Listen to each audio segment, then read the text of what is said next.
This is intended for mature audiences only, so please use discretion when listening.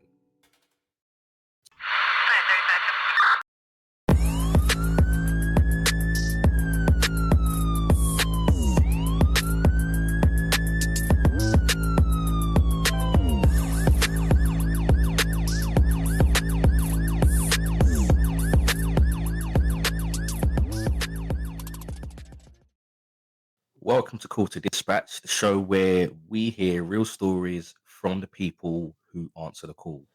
My name is Dave, and on today's episode, we sit down with a retired police officer of 28 years to hear the stories that have shaped his career and his life.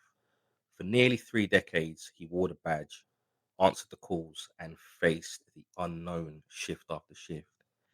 He's seen the highs, the lows, and everything in between. Today's guest is Mr. Eric Dillenkoffer. Eric, welcome. How are you? Morning. How are you doing? I'm doing fine, sir. Happy to have you here. Thank you. So, before we start, let's just give you an opportunity to just give a quick brief of the career that you had in the police and the roles that you had. Sure. So, as you said, I did 28 years with the Kansas City, Missouri Police Department, right here, smack in the Midwest. Go Chiefs! I got to throw that out there. Um, uh, Most of my career was done in violent crimes. I'll just kind of go through my quick career progression. Everybody starts out on the streets, in uniform in a marked patrol car. I did that for 3 years and then moved into our investigations units. Mhm. The majority of that, right out of that, I did about 11 years in homicide, working strictly those. Uh, Kind of moved around a little bit. Did a little stint in our gang unit, kind of Mhm. focusing on violent crimes, and also did a stint in our fugitive apprehension unit. Just where it's basically going after wanted parties. But went back to homicide. That was my love. Then I got promoted to sergeant about 20 years into my career, and did my stint back in patrol. Once you get promoted, you go back to patrol as a sergeant. Did that for, I think, right at 3 years, and then went in back into violent crimes investigations as a supervisor there, which was our assault unit. And we also investigated police critical incidences, which, like officer involved shootings, I guess is kind of the easiest way to explain that. Then retired in 21, moved into the corporate world for about 3 years, and then been retired for about the last year. Okay. Now, before we do continue the show, I just want to actually take this opportunity to raise a glass to you. Now, our listeners can't see that, but I know that you can see this, so you can confirm that I do have a glass in on screen in front of me Got right my Gatorade here, so cheers. now. So I just want to raise this glass to you and toast you on your career and thank you for the service that you have done, because I know that the world that you have come from is full of dangerous situations. You put your life on the line every time you walk through those doors. So I just want to take this chance to just raise this glass to you. Thank you for your service, and to just also thank you for being here with me today, because I'm very blessed to have the opportunity to sit down and speak to you today, sir. Well, thank you. I likewise. I think this is a great opportunity that I never saw myself being in. So that I'm looking forward to it. So let's get down to it then. Um, when you were a child, what did you actually want to be when you grew up? Now, the reason why I asked this question is because if somebody were to ask me that, I'd tell them that I wanted to be a Power Ranger. I don't know how familiar you are with, the show Power Rangers, but there was a character on there called the Green Ranger, and he was, the best martial artist, of the group, and had the fanciest moves, the best armor, and I just wanted to just grow up to just to just be like him. So when you were a child, what did you want to do when you grew up?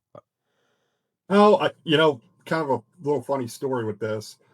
When I was really young, I wanted to be a trash man, and the reason I say that is we had this fireplace in our living room that looked, in my young eyes, looked like the back of a trash truck. So I could hang off the fireplace throw trash in the fireplace. This is when I was really young. Mm. Um, but funny enough, when I was a police officer, a lot of times when you didn't want to tell people what you did, I was like, I would joke, I'm a trash man.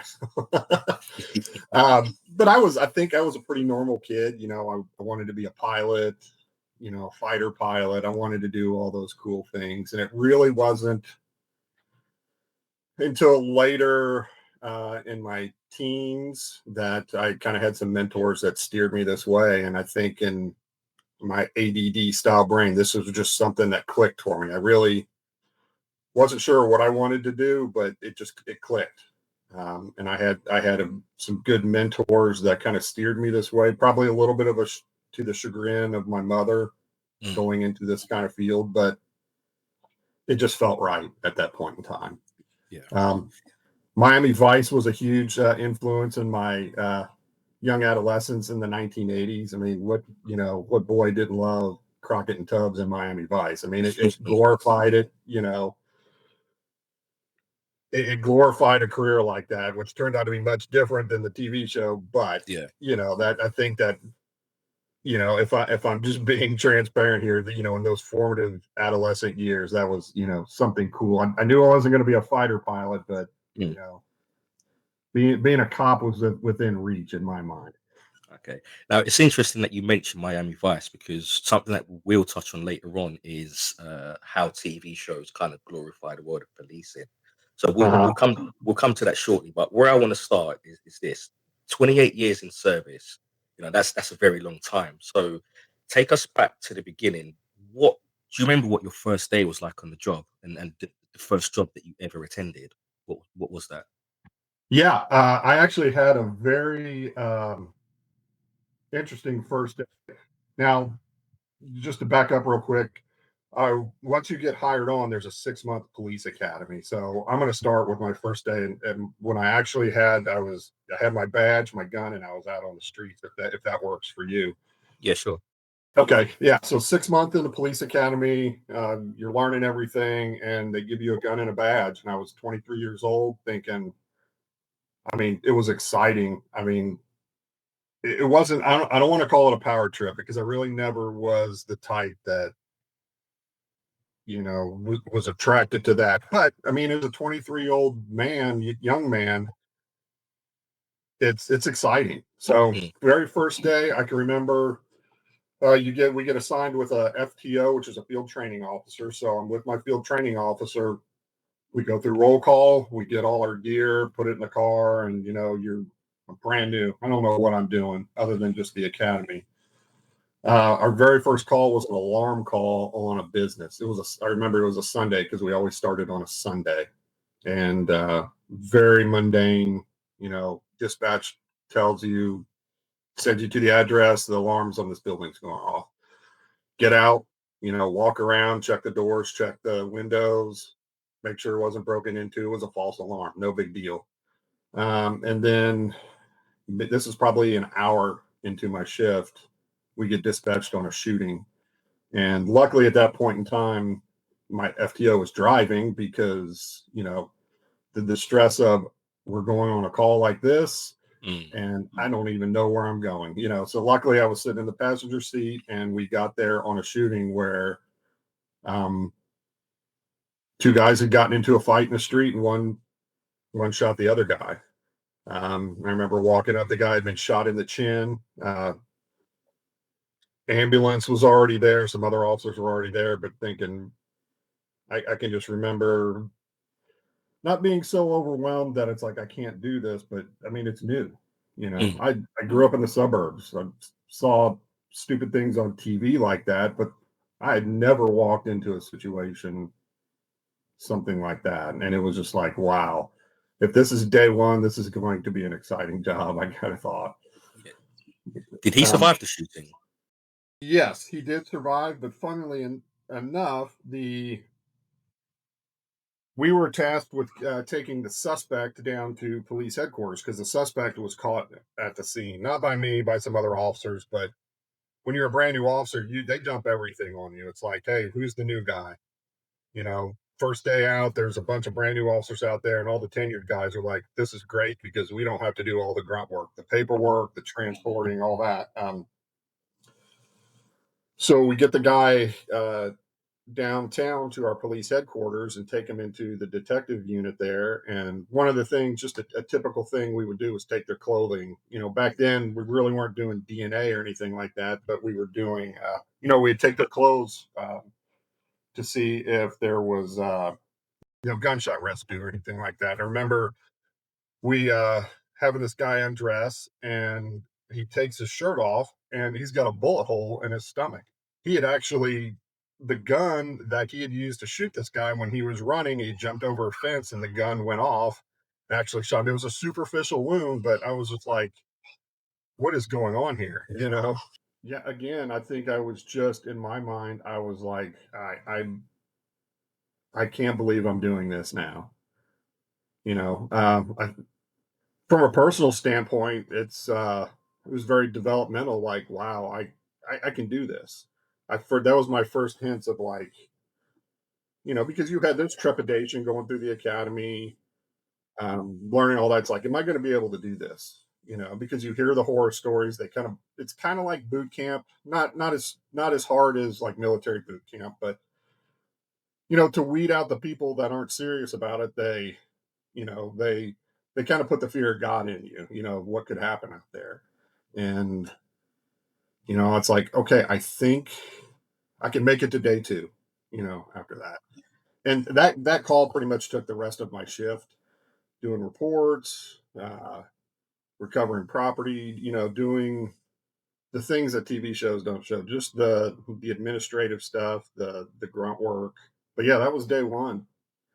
What a way to begin. You were essentially thrown right in at the deep end, and it was sink or swim. And clearly you swam. Yeah, I mean, it was. I don't know that my day was any more intense than other guys that I started with, or then on. But I mean, we have a lot of that in the city that I worked in, so I grew to become very accustomed to it.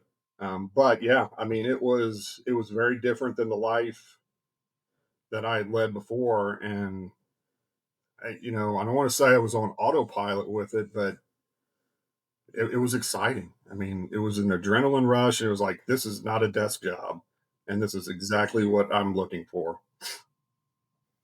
In the area you policed in Kansas, what would you say was the most common type of crime you dealt with? So back then, crack cocaine was huge in our city.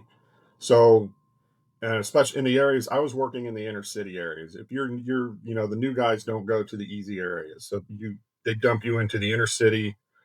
Um, the patrol area I worked was called East Patrol. Was very well known for being a very busy, very diverse also area. But crack cocaine, a lot of drugs, and a lot of the violence that came along with that, I would say, was the biggest focus, the number one thing. And the number one thing we all gravitated toward is young cops. That's what we wanted, the excitement. We wanted to go do that.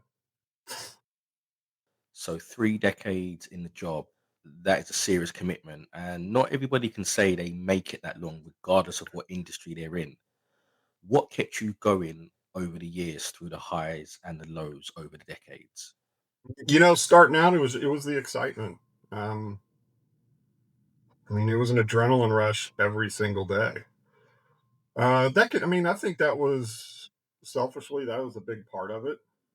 Um, once I got into different um, elements within the department, especially violent crimes and investigations, that part I really enjoyed, the putting a case together. It was starting with the unknown and working towards a solution of some sort with that. You know, it's I don't want to discount it, you know, because on the day to day, you're not looking at, I always had I think I always had a good moral compass. I'm very proud of the fact that what I did. helped a lot of people out. Um, you know, and that part of my career, looking back on it, I'm very proud of. But I just don't, I think it's human nature. The day to day, you're not, nobody's getting up to go to any job. I think on a day to day basis, just saying I'm going out to do good. I mean, it was the adrenaline of it. Just I was in a circus that most people just don't get to see on a day to day basis. And I think I feel very lucky in a lot of ways to have experienced that. So looking back, how do you think the job shaped you, not just as an officer, but as a person as well? I think it reinforced that moral compass in me. Um, I think I was young, and I'm a firm believer that men don't mature till later in their lives. So I was young. It was very formative for me. It I was never I don't want to say I was directionless, but I think just a lot of guys are at that age don't really know exactly what you want out of life, or what life is going to hand you. Um, but like I said, that first day, when I got through that first day, I knew I was going to make it to the second day. And, you go day by day with that, but you also, it reinforced in me trust in my ability to do what I set out to do. And I think that was huge for me because I never really had that.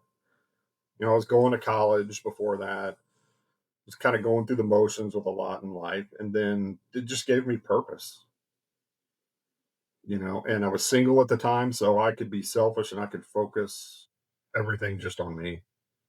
Obviously that changed late, through life with, getting married, relationships, having a child, then you have to start juggling all that. But the start of it was very selfish and like, man, they're paying me to do this. I mean, I pinched myself, I get a paycheck to go do this every day.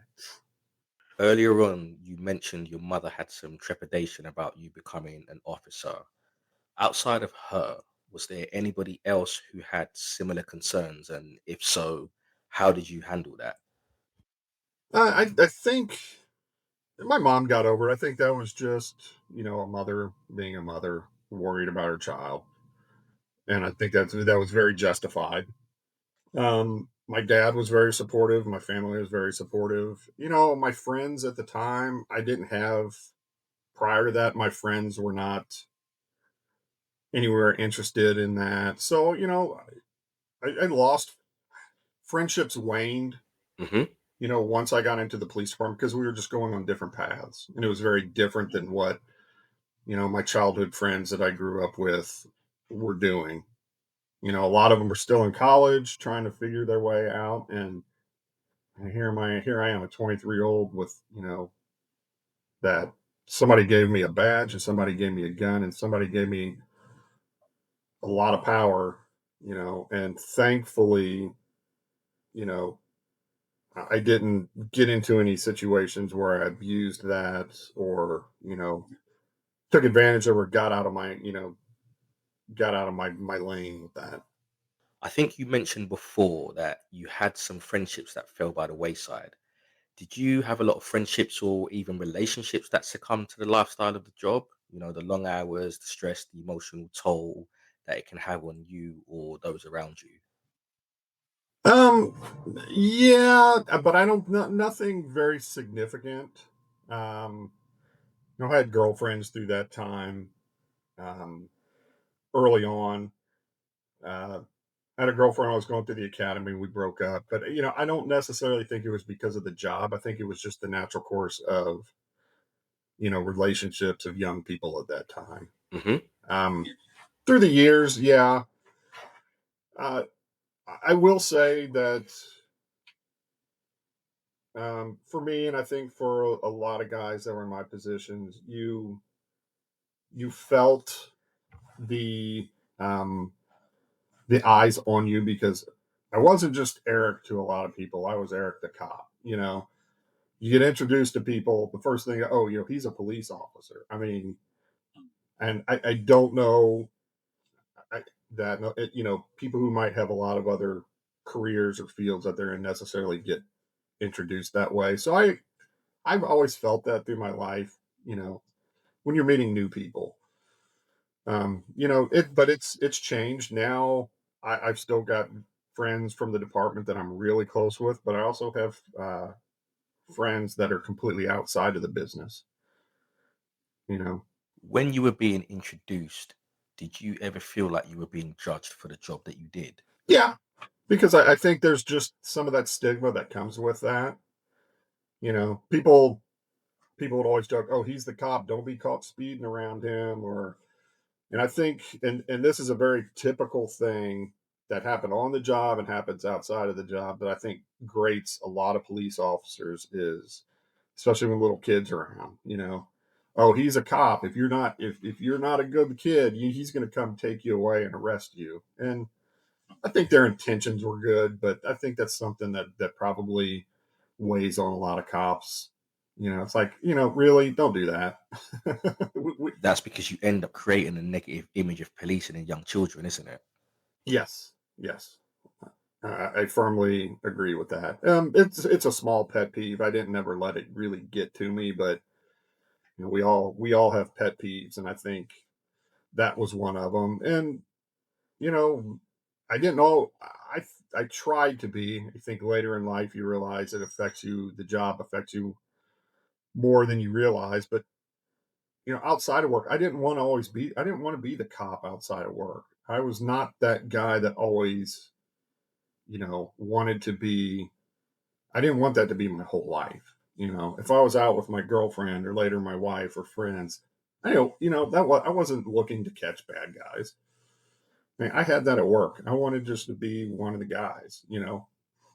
Were you ever in a situation where you were off duty and something happened that required you to intervene?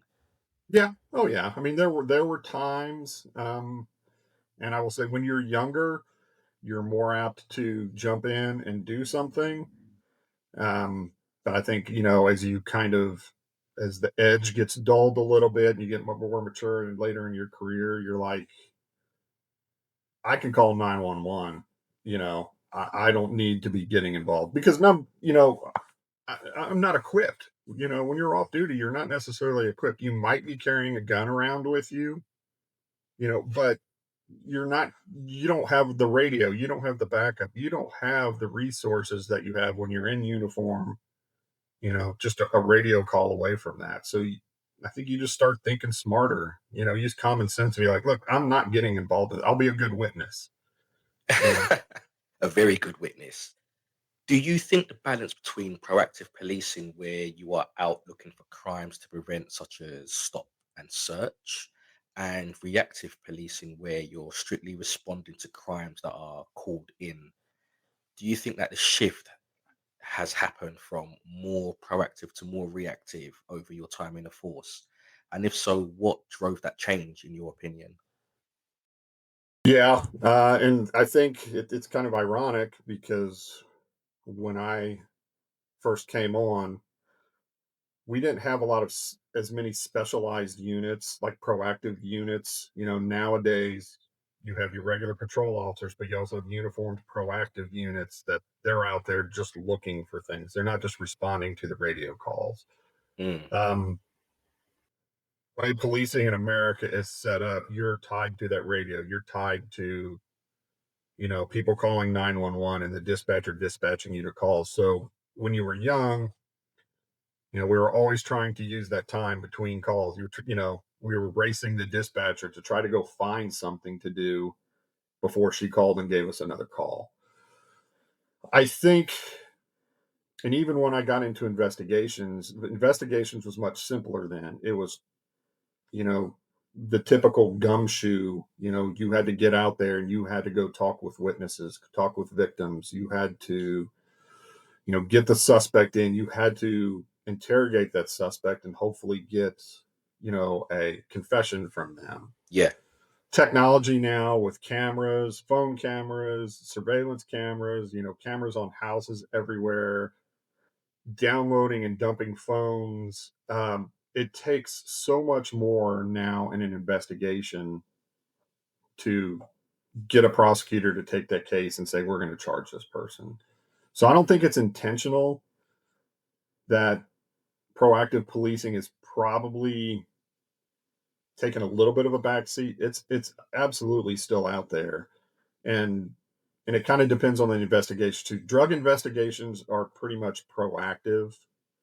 Violent crimes, we don't have a crime until somebody is the victim of it. So that's a very reactive um, position to be in.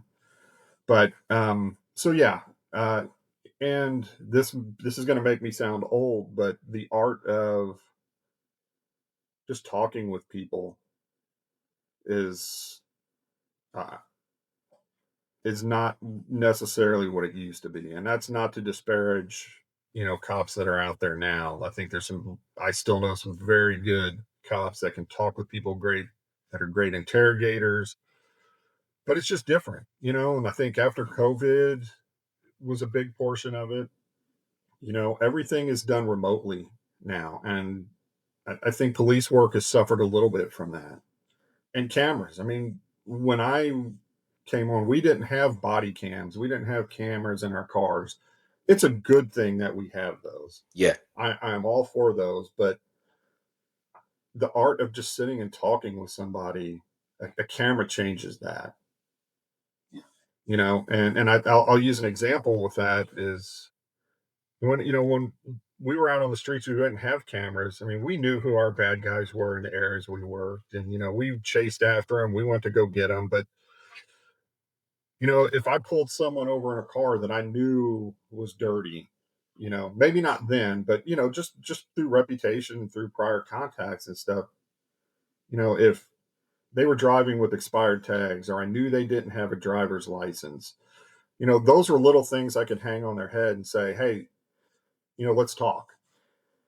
And maybe they didn't want to go to jail that day and they would give up some information that would get us somewhere else. Nowadays, when you have a camera on you, everybody knows they're being recorded, and they're not, people act differently when they know they're in front of a camera. Because if this guy tells me that, oh, so and so's doing dirty stuff right now, if you let me go, I'll tell you where he is. You're not going to get that so much now because they know they're on camera. So do you feel the camera has made the job harder? Um, I think it's a 50-50 split. It's made the job easier, and a lot of baseless accusations against police officers can be disproven very quickly with the camera. Um, the unintended consequences is I just think it changes the dynamics of human interaction to an extent. Over the years, do you feel like the respect for and fear of police has reduced? I remember being a kid in the UK, and the mere mention of a police officer would stir up feelings within me of not wanting to do anything wrong or not give them a reason to come and talk to me. Nowadays, I feel like the youth don't even have that fear or respect anymore. What's your opinion on that? Yeah, I think to an extent, here in the United States, I think it kind of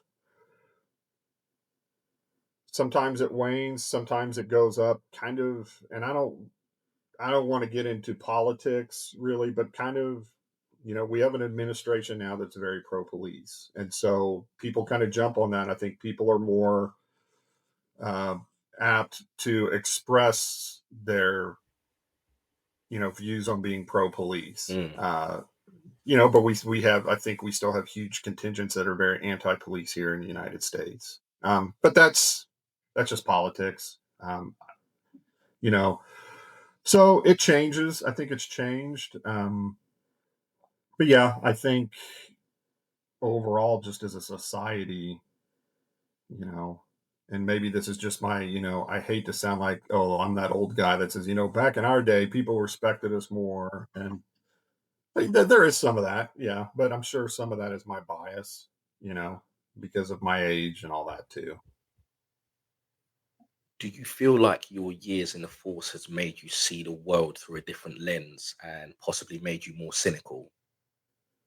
Yeah. I think absolutely. Um, I think there's been points in my life where that became very apparent. Um, but I also now that I'm out of it, and again, I hate to harp on this, but I think my age has mellowed me, and now that I'm not in it, um, it's not condoning the things that happen, but understanding more the reasons why things happen, and why people are that way. I've become a softie. I Oh, mean, to an extent, it doesn't mean my beliefs have really changed a whole lot. Um, but police work is kind of a team sport. That's my team. The opposing team are the bad guys, and so I think when you're immersed in that, it's just like sports in a lot of ways. Everybody's got their team, and you're gonna fight fiercely for your team. Sometimes maybe even with the blinders on a little bit, but yeah, now that I'm out of it, um, but yes, I mean, it does make you cynical. I mean, because that's your life 24/7.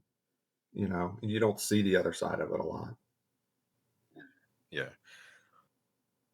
Of all the roles you've had in the force, which would you say was your favorite?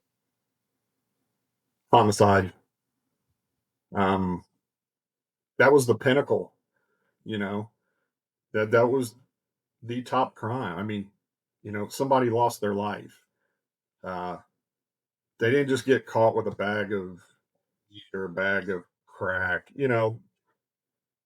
Drugs. In a lot of ways, the hard drugs, a lot of violence comes with that. So Mm, that's just the nature of the beast. But yeah, homicide. I, I had great mentors that I worked for. I had great peers that I worked with. I think that was a huge part of it. For my entire career, I think that was the driving force. Was just the people that I worked with and um, the excitement that I had in that. But again, homicides. We were, the joke is that the term is you're doing God's work. That's a bit extreme, but you know those are the priority crime that took top priority over everything else, and doing it pretty much any police department. Earlier on, you mentioned Miami Vice. Shows like that and others like The Rookie or Blue Bloods, they seem to show a very dramatic side to policing where it's a lot of high speed car pursuits and foot chases across town with bad guys. What do shows like that get right and wrong about policing in the real world? I'm not, you know, I didn't really watch a lot of police shows, especially after I became a cop, just because you roll your eyes at a lot of things that happen. They're done for dramatic effect. Uh, there's the romance of it, absolutely, and having got to do that was great. But it's a lot of tedious work outside of that. That's what TV shows don't show. It's for every car chase or for every bad guy you go out and snatch, there's 10 times the amount of paperwork and administrative stuff to do that. That's not the fun stuff.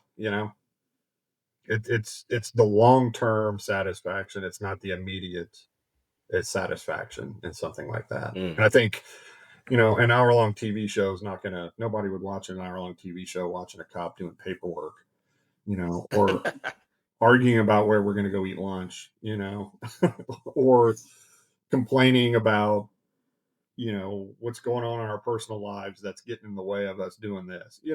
That's some cop shows do that, but uh, one of the things that, and this is a stupid pet peeve, but whenever they show a cop draw their gun and chamber a round in it, it's like that doesn't happen in real life. We carry loaded guns that are ready to go.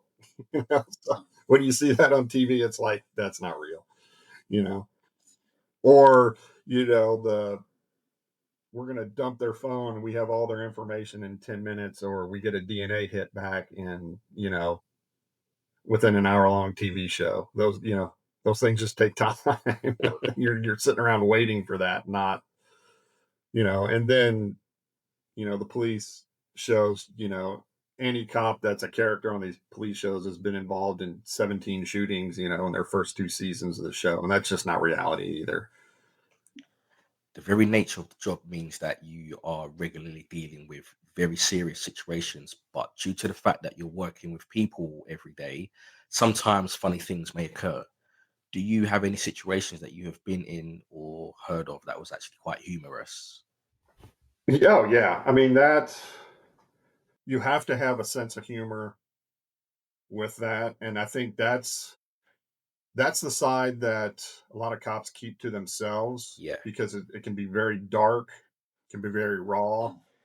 Um, we see things, we make fun of a lot of things, but I think that that's also a coping mechanism in a way. So um, I think we as police officers filter that a lot to civilians or people outside of that job. Yeah.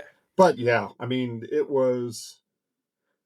There's kind of two components to this. I will say, going back to the people I worked with, I mean, just we had fun almost every day at work with each other. And I was lucky to have those types of people working around me. So we laughed ourselves silly Hmm. on a daily basis, regardless of doing very dark work sometimes. We would get the one of the things, especially on a homicide scene, if you're standing out in front of the house, somebody's dead, somebody's lost a loved one. Absolutely, you recognize that, but we would get kind of chastised by our sergeants, like we don't need to be standing out here laughing because there's cameras, Yeah. news cameras out here, and it's very much out of context. We're not laughing about the person dead in there, but we're coping, we're joking around with each other, and it's like, okay, go somewhere else and do that. Hmm. That's one aspect of it, but yeah, from just the job itself, I can remember the area that I worked in. I talked about East Patrol, but it was broken down into sectors. So the sector that me and my uh, sector mates worked in was predominantly lower class white, um, and just some of the people there were just they were comical in a lot of ways. And I know, again, I guess I need to preface this with that a lot of these people were going through tragedy, but I can remember just going on a call one day. I was by myself. It was like an alarm call or something like that. And a guy comes rolling down the street in a makeshift wheelchair made with an old lawnmower and a like an aluminum folding chair. Wow. And he just goes flying by me on the street. And then it just starts pouring down raining. And I'm at this house and I'm talking with this lady. Her alarm went off, and she's talking about these ghosts, not real people that are hanging around her house, and I remember thinking, I remember this distinctly, thinking to myself, what kind of world I'm like in a and it's literally like raining on this one block.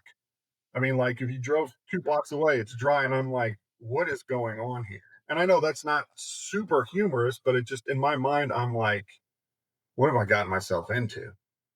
You know,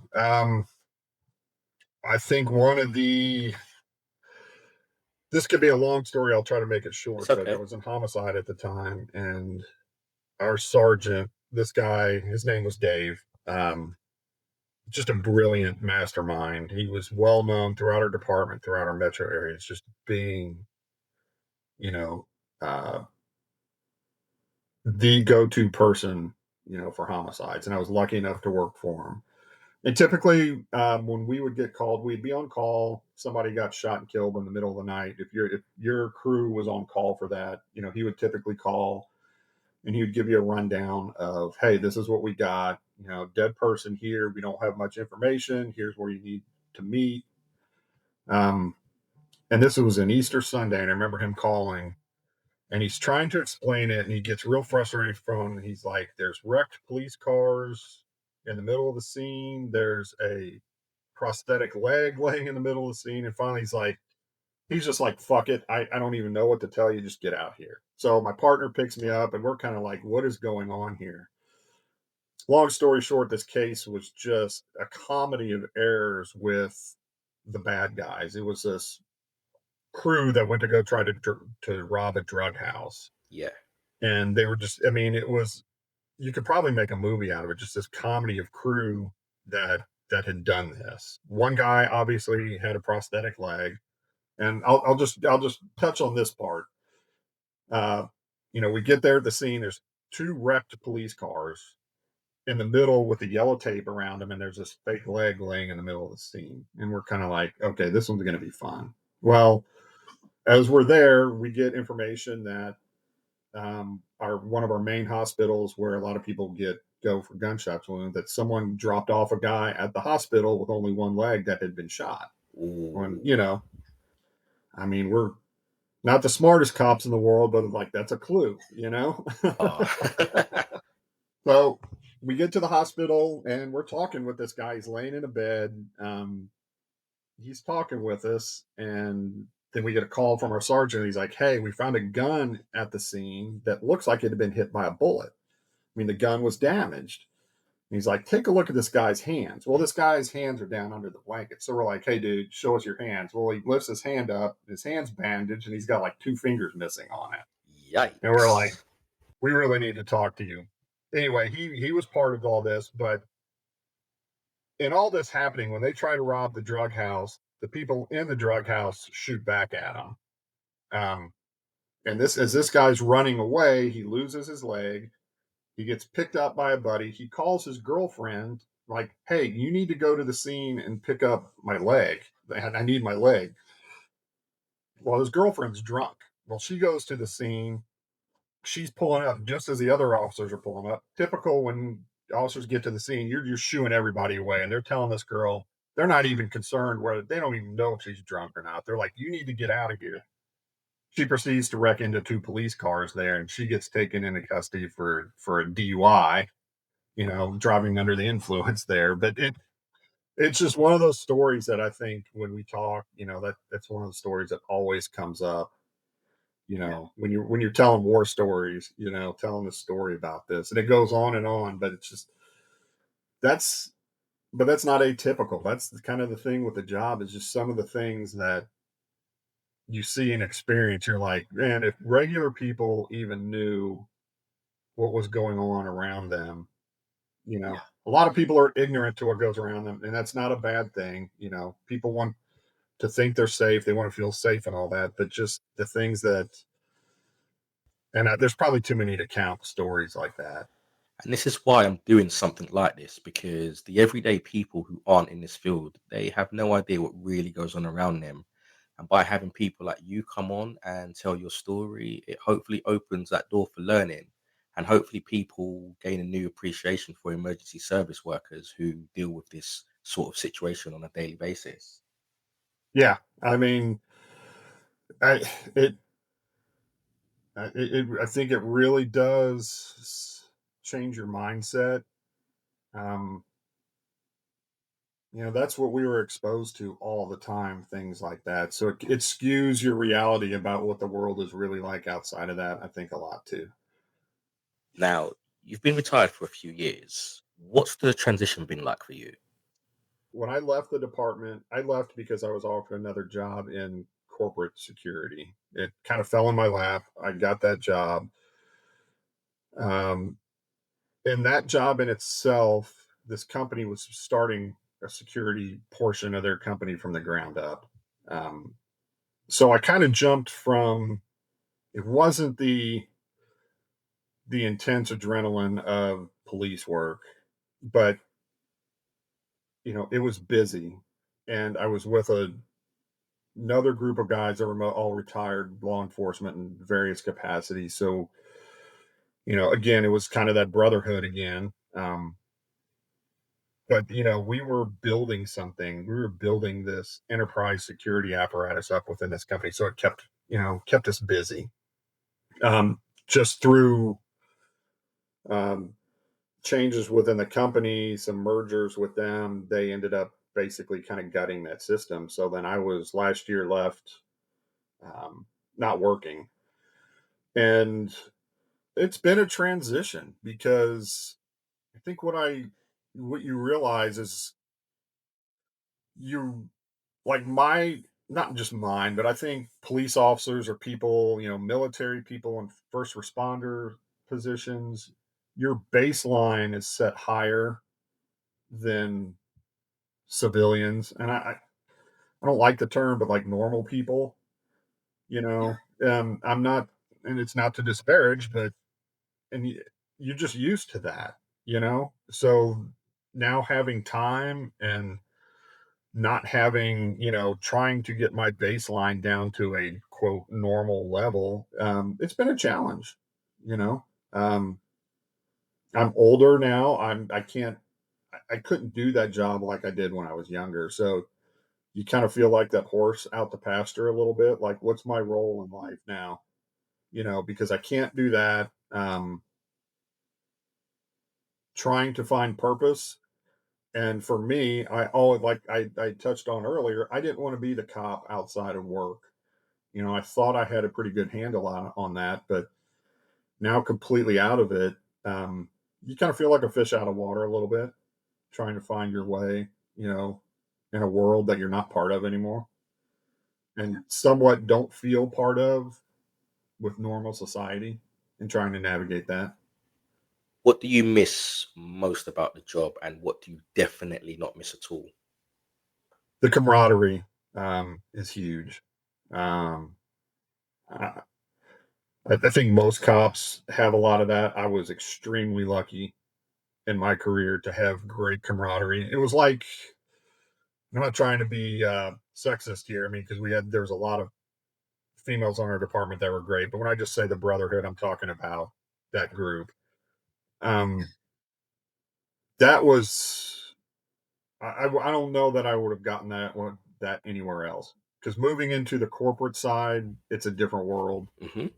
um, completely different, not as raw. Everybody's, I feel a lot of times artificially polite, whereas and I guess here's my analogy that I've used before, and I'm Irish, so I hope I'm not offending any Irish people, but I liken the police department to be like a big Irish Catholic family where you fight each other all the time. You're fighting all the time, but if somebody else comes in from the outside, you're going to team up, and everybody's got your back.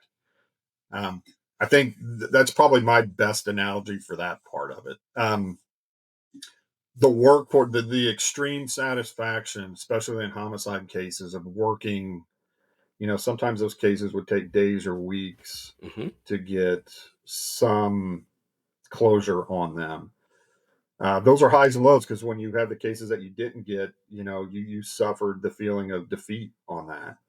But for me, that the extreme satisfaction of that, so it kind of made outside of police work, it kind of makes especially like in the corporate world, they're wanting something done. Not that it's not important, but it's like, man, on the scale of things, this is not nearly as important in my mind, as what I did. The things I didn't like was the red tape and the administration. I think that's a frustration of any rank and file police officers just dealing with the politics and just, we always said just leave us alone and let us do our job. Why are we doing these stupid things? But yeah, the camaraderie was huge. I mean, it was, and I don't even know if you're going to touch on this, but I will say this, you know, especially here in America, we get a lot of police departments and police work gets a lot of grief about bias based policing, Yeah, racially based policing and all that. yeah, We had every walk of life on our police department from religion to gender to sexual orientation. And we're all a team. We didn't care, nobody cared about that. And so when we would see and hear these things happening in the outside world about that, like that, it was like, I don't see that. We don't see that here, with us. Yeah, we all had, we'd have disagreements about things, but at the end of the day, we're just all one team. And that's a frustrating part for me. That's the part that I don't miss from, the outside forces, looking into the police. yeah. After 3 decades, you must have one story that never left you, whether it was terrifying, heartbreak, or just unforgettable. Without breaking confidentiality, can you share that story with our listeners? Yeah. I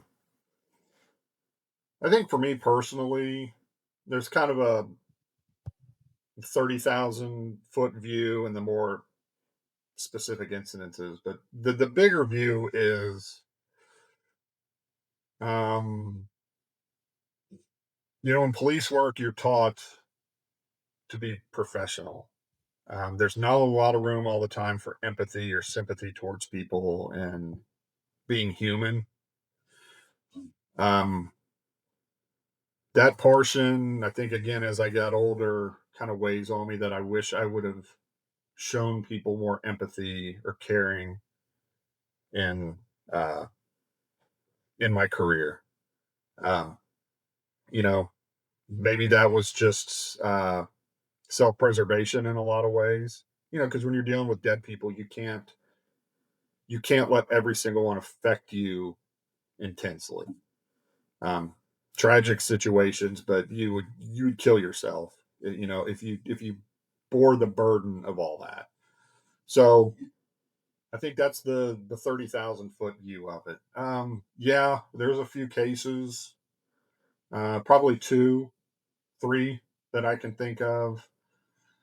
I remember working a suicide with a young girl that hung herself in her closet. Oh And when we got man, there, she was still hanging in the closet there. And just looking back on it, the fact that her mom had to go in there and find that was horrendous. that is horrendous. Um, I worked another case where this one hit home in a couple of different ways. We had a police officer that was on our department. It was his girlfriend's children. They weren't his children, but they had a 4-year-old girl that he had. He was trying to get her to take a nap. She wouldn't take a nap. He got frustrated with her and grabbed her by her feet and swung her, and her head hit a bedpost and Ah, gave her a traumatic brain injury. Uh, he knew he'd fucked up, so he put this little girl back in the bed and just acted like nothing happened. Well, then mom comes home a few hours later, finds her. The girl ultimately died. He was charged and convicted of murder. But it was my case to work on that. Um, I didn't know the guy very well. I knew who he was, so it wasn't. It's a kick in the gut that you're working another cop. You're working another cop that worked on your department.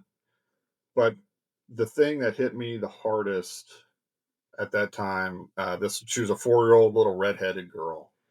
At the time, I had a 4 year. My daughter was 4 years old, and she was a redhead. So I remember having to go. One of the things we had to do was go do the body exams and the autopsies, and I had to go do that autopsy with her. And I think that one probably. I mean, I can remember vividly. You know, being in that autopsy room, watching them cut this 4-year-old girl open and doing what they have to do, and just thinking, man, I got a daughter at home that looks very similar to this. And that one's always weighed on me. understandably. And I think that was probably the biggest one that's like, wow. But you got to bury it. You bury it, and you move on because we were working 10 other homicides at the time. So, but yeah, I mean, that's one of those things you look back on. It's like, man, how did I even, you know, how does somebody get through that? Just listening to that really hit home with me. I'm a father to daughters also, and just imagining those scenes is really gut wrenching. So I can only imagine what it was like for you to have actually been there and witnessed all of that firsthand. Yeah. And I think this kind of goes back to a question you'd asked earlier about how it's affected. I think one of the pitfalls of police work is, again, it's not a power trip, but we're given so much power. I mean, when somebody calls 911 or they call the police, they're calling because they can't control that situation. And you're the one that's getting called to come control that situation. So it gives you a very big false sense of security of being in control. And then kind of going, with that little girl, and I when things would happen with my daughter, whether it was disciplining, whether it was worrying about her being out, it would stop me in my tracks. Like, I can't control this, and then moving outside of law enforcement and realizing you really don't have control over shit is it's a learning curve, And I don't mean control and power over people. I mean just in control in life in general. You know, dealing with anything. I'll get a little personal here. A few years ago, my wife was diagnosed with cancer, and not caused a lot of anxiety in me because I had zero control over any of that, and I wasn't used to that. And I was at the mercy of everybody else, and there was nothing I could control in that situation. She's healthy now, everything's good, but Good. That's good. it just That's really good. the it's a learning lesson that life is not that we don't have a lot of control over it, despite what we think. So, final question: if you could leave one piece of advice or a lesson from your time in service that you'd want every listener to carry with them, what would that be? Slow down, because 30 years went by so fast. It was like a fast moving train the entire time. And again, this makes me sound old, but and I don't think I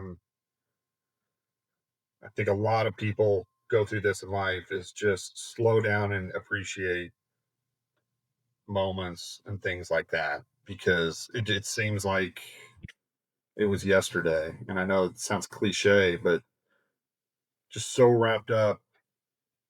And not just the career, as an individual, you get so wrapped up in your own head with stuff that you know, you miss the humanity of it. And that is such a powerful way to end this. Eric, I want to thank you for your time today. Your stories have been truly remarkable, and I firmly believe that there is a lesson in them for all of us to learn from. You spent 3 decades on the job, and I know that you served the community of Kansas to the best of your ability. And for that, I want to say thank you for your service and thank you for your time today. Thank you very much. It was a great career. Um, out of humility, I don't think I did anything that a lot of people haven't done. So I don't want anything on any spotlight on me. I think I'm a cog in a big wheel that I'm glad that finally people are seeing some of the more intimate sides of. So I appreciate it. Thank you. 28 years of service, countless shifts, countless stories, and more than a few moments that most of us will never fully understand. Today's conversation wasn't just about policing, it was about purpose, identity, sacrifice, and what it means to hang up the badge but still carry the weight of everything it taught you. To Eric, thank you for your honesty, your legacy, and for reminding us that behind the uniform is a human being who gave everything to a job that never truly lets go. And to our listeners, if you took something from this story, if it made you think, or even just made you feel, then share it, please. These are the kinds of conversations that bridge gaps, break walls, and build understanding. Until next time, stay curious, keep listening, and honor those who serve by hearing their stories. This has been Call to Dispatch. Thank you for listening.